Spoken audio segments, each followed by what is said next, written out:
veo los dilemas bioéticos según cómo veo el mundo. Si lo miro en una forma inclusiva, voy a encontrar dilemas bioéticos. Si lo miro solo desde mí, ¿no?, sin importarme el otro, no voy a encontrar muchos dilemas. Y eso es lo mismo en salud mental. Hacerle un clic, Andrés. Ya. Y el otro clic.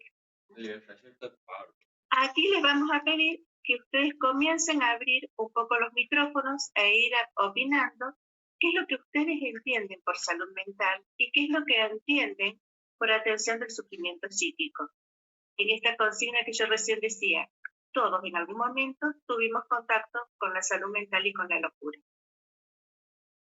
¿Cuál es el primer concepto que se les viene en la cabeza o la experiencia cuando uno habla de estos dos términos? Profe, ¿me escuchás?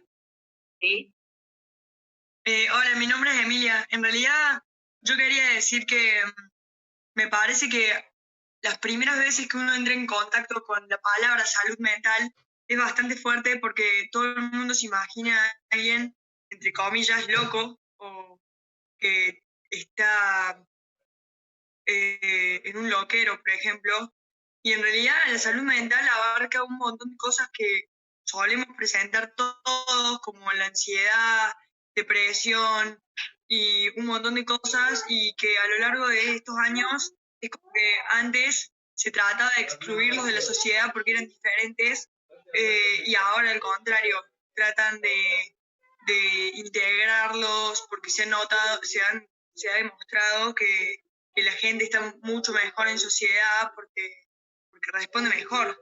Y que la otra palabra era atención en el sufrimiento psíquico. Bueno, en eso, cómo fueron cambiando los hospitales de monovalente a poco, y que las leyes también fueron cambiando para aceptarlos e tener menos prejuicios. Hiciste prácticamente la síntesis de todo lo que vamos a hablar.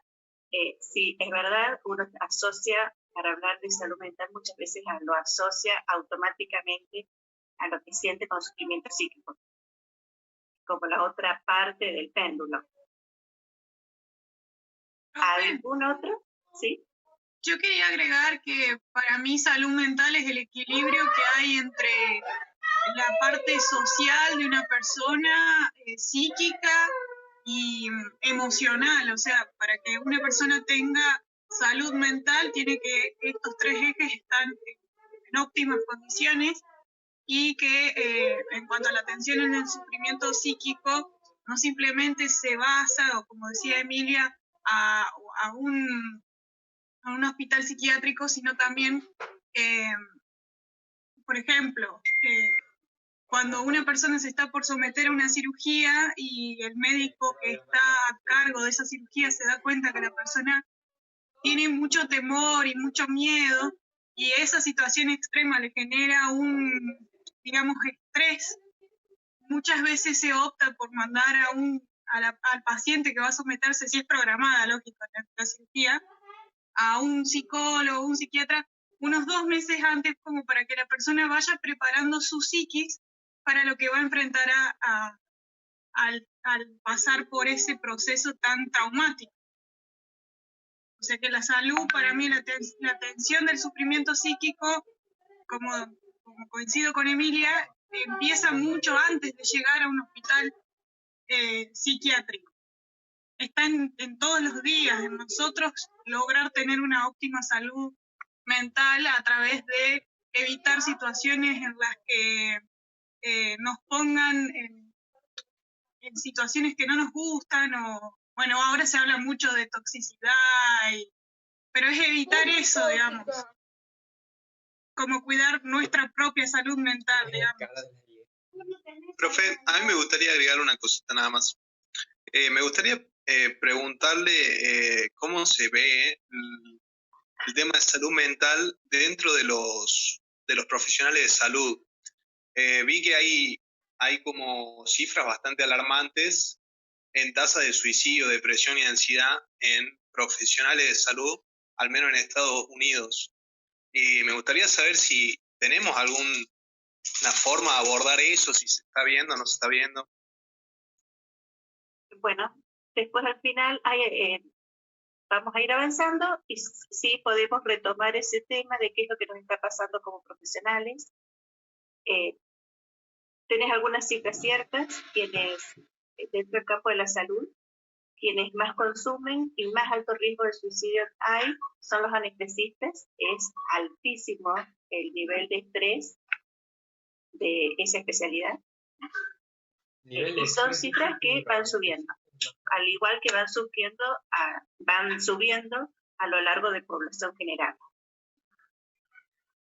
Casi todas las profesiones que tienen contacto con personas son las profesiones donde hay mayor nivel de estrés. Así que sí, mientras vamos hablando lo vamos a ir tratando. Sí. A mí también me gustaría que habláramos, o tal vez lo tiene incluido en su clase por lo que dijo al principio, ¿en qué está hoy ese proceso de desmanicomización que se estaba hablando de dejar que los pacientes fueran a sus casas, estuvieran con su familia, salvo en situaciones muy extremas en donde necesitan estar internados? ¿En qué quedó eso? Que supongo que por eso hizo la introducción de que se fue 2 pasos para atrás con esto del COVID. Me gustaría que se ampliara en eso. Yo lo voy a hacer. Porque si en algún momento cuando yo voy hablando, algunos de esos temas no los toco, ustedes vuelven a repreguntar. Me da vergüenza. ¿Alguien más? En serio. Todo lo que está mal. Y la última parte de la placa, que por lo menos en mi compu se ve cortada, hace la pregunta de cuál es el paradigma que subyace cuando ustedes están hablando de salud mental y de sufrimiento psíquico. Con las respuestas que ustedes fueron dando, con los aportes, claramente ustedes ya están transitando a un paradigma mucho más actual, que es pensar la salud mental como un tema de todos y no la salud mental como una situación de aislamiento en un monovalente. ¿Qué tal le explica, Andrés? Gracias. A ver, ahí se tuvo una pequeña traba. Sí, esa es la que seguía Sandra. Bien. Estamos todos aprendiendo. Sí, tal cual. Cuando trabajábamos justo con Andrés, él se encargaba de todas las cosas que tenían que ver con las páginas web del área de bioética. Miles de veces me quiso enseñar a manejar, y yo no, ¿para qué? No saben lo que lo extraño este año. Bueno, llévame. Claro, una amiga mía dice, siempre las cosas llegan, lo que no estudié en su momento lo aprendo ahora como puedo.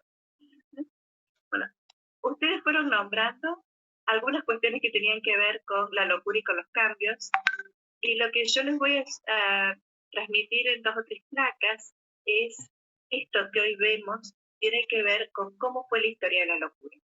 No llegamos a donde estamos por casualidad en ninguna parte de nuestra vida, sino que tiene que ver con los conceptos, con los paradigmas y con las creencias con que nos fuimos construyendo como sociedad y como personas. De aquí que en la historia de la locura aparecen distintos paradigmas y esos paradigmas hoy están en tensión. No fue reemplazado el viejo paradigma de la locura por uno más inclusivo. Todavía están en tensión y seguimos transitando esta posibilidad de cambio a, como dicen ustedes, que las personas con sufrimiento psíquico puedan estar en la calle y con su familia. Dale clic, Andrés. Con respecto a la historia, hasta ahí, no hay nada en ese. Si ustedes se acuerdan de las etapas de la historia de allá del secundario, y si no en historia de la medicina, Sí. en toda la etapa griega, romana, van a encontrar, incluso en la Edad Media, que la locura es sinónimo de peligrosidad, de posesión demoníaca. Todas las situaciones de quemar en la hoguera las brujas tiene que ver con esas personas que pensaban distinto y que estaban seguramente con un delirio paranoide. En la cuestión de los delirios, lo más común es delirar con respecto a Dios y el diablo. Y en esas personas han sido supuestamente acusadas de brujas. Vemos en los registros cómo se las encerraba a veces en celdas que eran colgadas tipo pájaro, y otras veces directamente condenadas a la hoguera. Y fíjense en que este concepto de que la locura como causa de la locura es la posesión demoníaca, aún la vemos en algunas situaciones cuando familiares de pacientes nos preguntan si no puede venir un sacerdote, un pastor de su comunidad a hacer un exorcismo, porque consideran que esa es la explicación de lo que le pasa al paciente.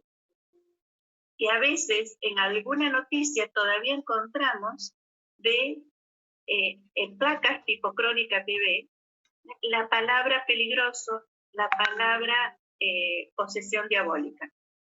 O sea, esa parte de la historia de la locura todavía subyace en los comentarios y en las actitudes de muchas personas. El temor a la locura viene desde esa época.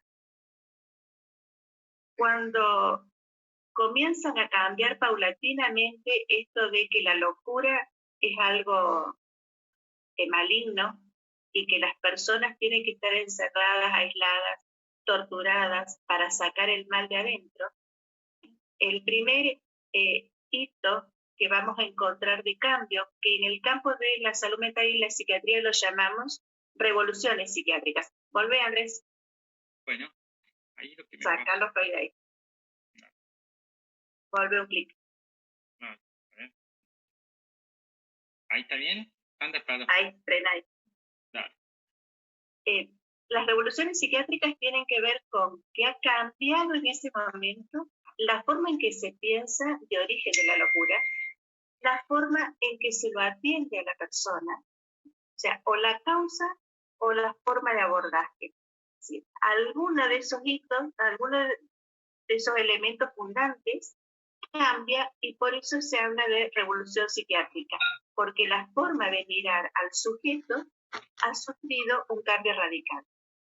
Lo primero que encontramos es que en la Revolución Francesa, cuando toman la Bastilla y liberan a todos los presos, también liberan a los locos que estaban encerrados en las prisiones, que estaban encerrados y encadenados. Hay algunas pinturas, esta que yo les puse es de la toma de la Bastilla, pero hay otras que muestran cuando se cortan las cadenas de los locos.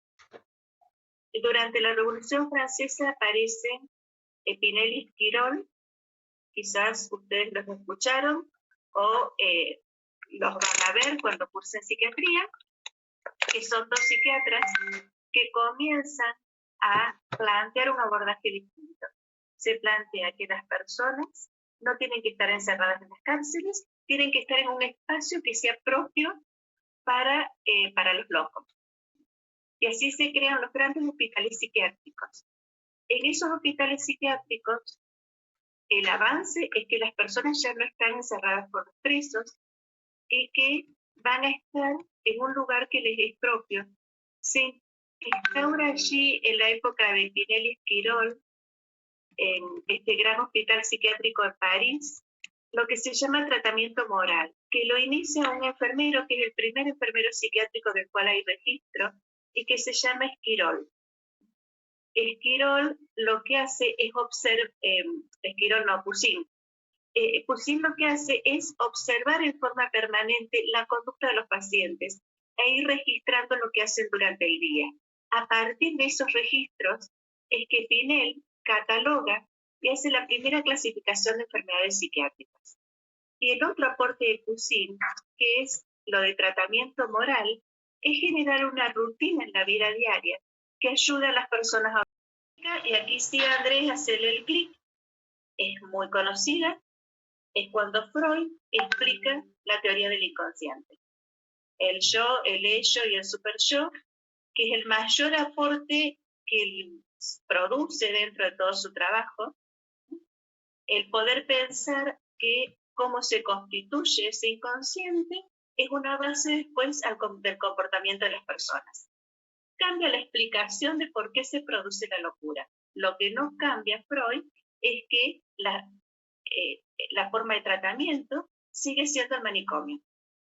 salvo algunos casos ocasionales de psicoanálisis, que es cuando comienza toda la corriente psicoanalítica, pero que era un acceso solo a esas personas neuróticas y que podían acceder a un espacio terapéutico.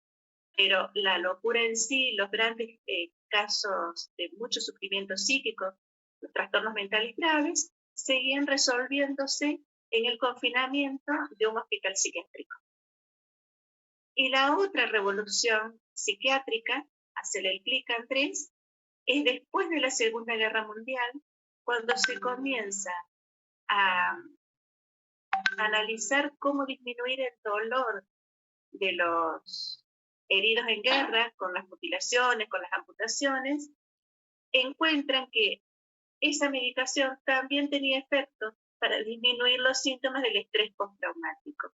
Y allí se comienza a trabajar por primera vez, una casualidad, porque no se estaban buscando antipsicóticos ni medicación psiquiátrica, comienzan a aparecer los psicofármacos en la década del 50. O sea, los psicofármacos, ¿qué es lo que permitieron?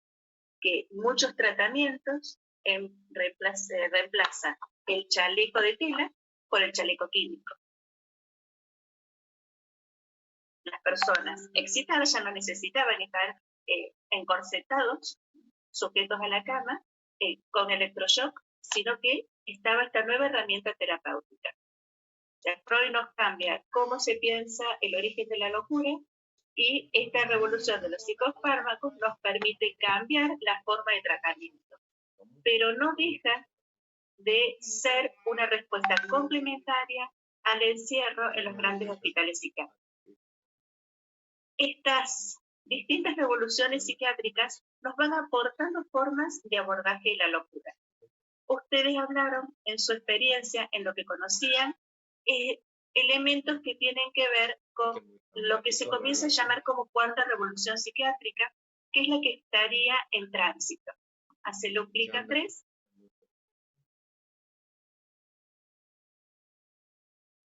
Que es la primera de sus compañeras que habló, planteó esta idea de que el encierro produce daño en la persona y que está mejor cuando está en comunidad. La cuarta revolución psiquiátrica plantea este hito, y que el supuesto básico es que el hospital psiquiátrico aísla al enfermo del medio y genera en el enfermo mayor discapacidad social, creando condiciones desfavorables que fortalecen el déficit que ya le había generado su propia enfermedad. Y además hay un daño en los derechos humanos del paciente. En la década del 50, junto con los psicofármacos, y más que nada en la década del 70, aparecen análisis críticos de los sociólogos que plantean esto primero que había visto Cousin, que es cuáles son las actividades que habitualmente hacían los pacientes en el hospital, y que muchas de ellas, esas rutinas, tenían que ver con el abandono. El no hacer nada todo el día, porque solo lo que está pautado es desayuno, almuerzo, merienda y cena, ese ocio permanente, genera en la persona un abandono y niveles de depresión que se suman a su patología de base, con lo cual el hospital psiquiátrico daña y no recupera. Ese concepto es el que da paso, cuando se van sumando las voces, a lo que es la Declaración de Caracas. Andrés, hace el clic. La Declaración de Caracas, 1990, aquí en Latinoamérica, tal como se la conoce, es el primer estándar interamericano que vincula las convenciones internacionales de derechos humanos, y acá hay una vinculación fuertemente ética, con las violaciones que de esos derechos se realizaban en el contexto del hospital psiquiátrico. Una persona internada no tiene derecho a comunicarse con los suyos, a usar su propia ropa. Queda aislada no solo del medio, sino de las cuestiones propias que le producen bienestar. Si ustedes recuerdan algunas películas, van a ver, o si estuvieron cerca de algún hospital psiquiátrico, que hasta estos últimos años las personas estaban con un uniforme que las marcaba como pacientes. Eso sumado a no poder tener contacto con los suyos, de estar con hospitales psiquiátricos sumamente alejados de las poblaciones en su origen, cosa que queden lejos y no se contagien por cercanía, va marcando esa vulneración a sentirse persona. Sí, dale el clic, Andrés, no hay ningún problema. A partir de la declaración de Caracas, que participaron muy pocos ministros de salud, participaron las organizaciones de derechos humanos y algunos psiquiatras, psicólogos y otros actores sociales, pero no en representación de los países. Posteriormente fue refrendada esa declaración de Caracas. En el 2005, ya con la participación de todos los ministros de salud de la región, fue refrendada posteriormente, hacerle el otro clic a Andrés, 2010, que es el Consenso de Panamá. El Consenso de Panamá, en cada uno de estos nuevos encuentros, se fortalecen las decisiones de que hay que trabajar en APS y en la comunidad en forma interdisciplinar y se plantea fuertemente la concepción de salud, que no es solo la ausencia de enfermedad, sino que esa concepción de salud está marcada por los hechos sociales. La salud mental se construye con la sociedad. No es solo lo que uno hereda, cómo uno lo cría, sino también en qué contexto uno desarrolla su vida. Lo que decía Andrés, no estamos ni al final ni al principio de la vida, sino cómo se desarrolla, dónde se desarrolla, es que va a estar el grado de salud mental que la persona puede lograr. En el Consenso de Panamá, y acá yo preparo los pañuelitos para llorar, se hace un acuerdo con mucha dificultad y con mucha tensión política entre las organizaciones de los laboratorios y algunos gobiernos de que sostenían que el manicomio era un recurso social muy útil, porque es un recurso de control social para aislar al que piensa distinto, y toda esta corriente latinoamericana de salud mental comunitaria, y se plantea en el Consenso de Panamá que no debe haber más manicomios para el 2020. La meta que plantea el Consenso de Panamá y que es fuertísima es que este año ya no deberíamos tener manicomios. Hacerle los otros dos clics, Andrés. En Brasilia, en el 2013, se reúnen los familiares de los pacientes haciendo un llamado muy fuerte de que no solo deben participar los actores sanitarios y las políticas de salud para que la persona pueda estar incluida en la sociedad, sino también las políticas vinculadas al trabajo, a la vivienda y al ejercicio de la ciudadanía. Eso es refrendado en el 2015 en Santiago de Chile, no como una conferencia a nivel internacional, sino solo una conferencia regional. ¿Preguntas hasta aquí?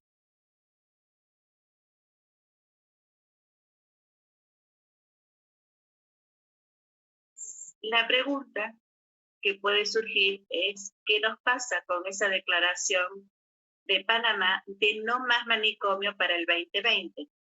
Para poder llegar a no más manicomio en el 2020, hay que pensar un modelo de atención que no esté centrado en la institución manicomial, sino que esté centrado en la comunidad.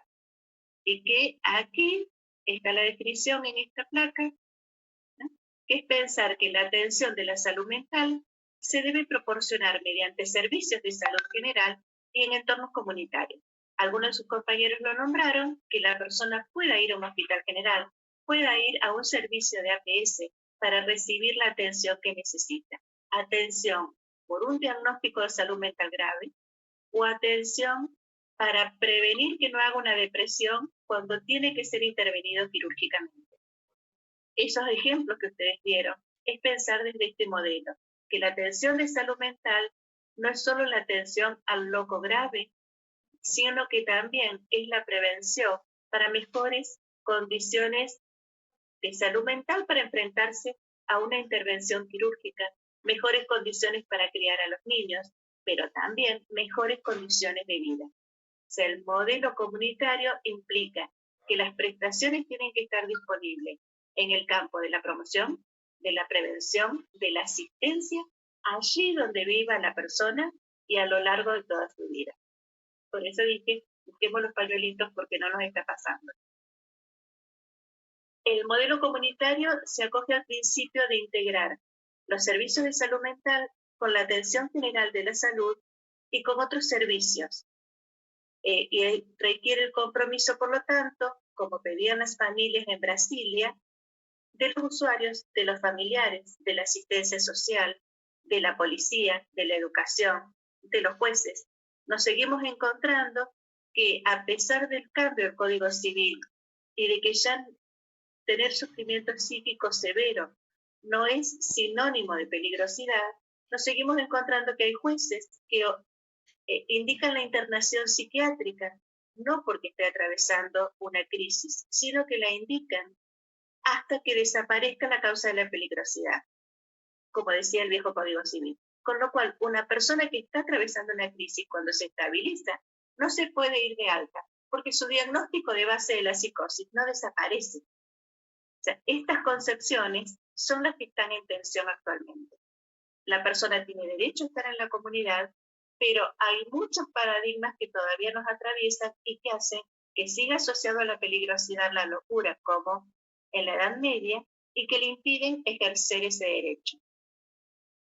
Hace algunos años, casualmente, la escuché a Alicia Stolkiner, porque no había programado ir a esa conferencia que daba, fui de casualidad, y traía una anécdota que le había pasado la semana previa, muy divertida y muy dramática, hablando de la policía. La habían invitado a que dé una charla en una provincia del norte de nuestro país, y la policía se acerca, un comisario, ella estaba hablando de la crisis psiquiátrica, y el comisario le dice, ¿me puede dar una capacitación a mi personal? Porque nosotros sabemos que no tenemos que ponerle las esposas a una persona que está en una crisis psiquiátrica, porque en realidad no es un delincuente. En esto de separar delincuentes de los locos, de la época de la Revolución Francesa, apareció en el ejemplo. Si yo sé que no le tengo que poner las esposas, pero como no sabemos cómo hacer para que no se golpee, cuando lo agarramos en la calle para llevarlo al hospital, lo ponemos en el baúl del patrullero. En esto, es decir, intento respetarlo. Alicia nos contaba, dice que ella no sabía en ese momento si reírse con el ejemplo o llorar, y después pudo pensar que en el comisario y en los policías de ese pueblo habían hecho el clic de que había que tratar distinto, que había que respetar, pero no sabían cómo hacerlo. Y en el no saber cómo hacerlo, encerraban, ¿no?, en el baúl del patrullero hasta llegar al hospital. Algo que se puede resolver con una capacitación, que esa capacitación permite respetar el derecho, pero que todavía hay muchas cosas que no sabemos cómo resolver, y que no todos saben cómo resolver, y que no tienen la obligación de saberlo, sino que hay que brindarles las herramientas. Es que este modelo comunitario a veces avanza y a veces vuelve a violar derechos. Hacele un clic, Andrés. Sí, con respecto a esto de es durísimo nos enteramos por fotos de fotos periodistas así que se meten estos. No se puede hablar más fuerte, que no lo escucho. A mí me decís. No, que iba a aportar simplemente que esta anécdota que cuenta que para los policías, para hacerse lo superado, al final la empeoramos más, ¿no? Poner en el baúl una persona, ¿no es cierto? También quería aportar que hasta hoy, ¿no? Y ahí se entiende esa lágrima de Sandra y de todos, de lo que sucede, ¿no? Cuando estas personas que están descompensadas, donde hay un problema de salud mental de base, nomás cómo son tratadas, ¿no es cierto? Y en qué termina, ¿no? Entonces, hablaba de fotos, de informes periodísticos, habitualmente se hacen con cámaras ocultas, digamos, porque, bueno, se prohíbe el acceso de la sociedad, digamos, justamente porque criticaría, entonces también están veladas de las condiciones que se viven, ¿no? Me acuerdo de la legisladora Montero, ¿no es cierto?, acá en Córdoba, creo que ya es mandato cumplido, ¿no? Del que había salido a visitar estos lugares y había recogido imágenes. A mí esa es la que estoy recordando en este momento, fuertísima, de las condiciones que se vivían, ¿no? En esto teóricamente era lo humano. Era un aporte nomás, Sandra, pero sí. Genial el aporte, porque en esos aportes uno empieza a recordar las vivencias de cada uno de esos hechos. Cuando se denuncia la situación en que están los pacientes en Belleville, porque la licenciada Montero en el campo de la salud mental por momentos nos ha ayudado y por otros momentos a los trabajadores nos ha enojado mucho, porque ella veía las condiciones y indirectamente nos ponía a todos los trabajadores en la misma bolsa, en el sentido de que en Belleville la denuncia de en qué condiciones estaban viviendo los pacientes, hacía mucho que le estaban haciendo el personal de esa institución. Incluso ellos habían cortado la ruta para llamar la atención de los medios y lograr tener alguna respuesta. ¿Qué es lo que había pasado? Belleville es una institución de pacientes débiles mentales profundos que no se pueden alimentar solos, que no pueden deambular solos y que no tienen control de esfínteres. En un número, y se había jubilado el 70% del personal de enfermería y no se había nombrado personal, con lo cual la relación enfermero-paciente era de un enfermero cada 80 pacientes incontinentes y sin personal de limpieza. La denuncia que ellos hacen es cuando se acerca esta diputada Montero, que mejoró mucho las condiciones edilicias, pero no se nombró el personal. Y se trasladaron pacientes a otras instituciones. Todos estos eventos, cuando aparece la foto y aparece la respuesta, después hay que seguirlos en el tiempo, porque si no, a veces la respuesta también es solo para la foto. Desde las luchas sindicales, finalmente fueron consiguiendo mayor personal, el compromiso de las familias que nunca habían vuelto a ver a los pacientes y con el trabajo uno a uno con cada paciente, algunos pacientes pudieron aprender por primera vez en su vida el control de esfínteres, la rutina diaria, y algunos de esos pacientes se pudieron ir de alta, de familias que hacía muchos años que no iban a verlos y que les llamó la atención, se aterraron cuando vieron esos videos y se acordaron que tenían un familiar internado. Tenemos múltiples miradas en cada una de esas situaciones. La situación en Belleville ha mejorado, pero las personas que denunciaron esa situación fueron sancionadas.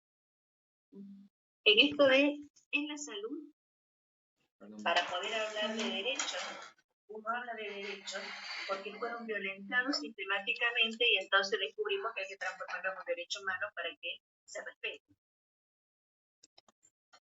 Para que puedan entrar las visitas, hay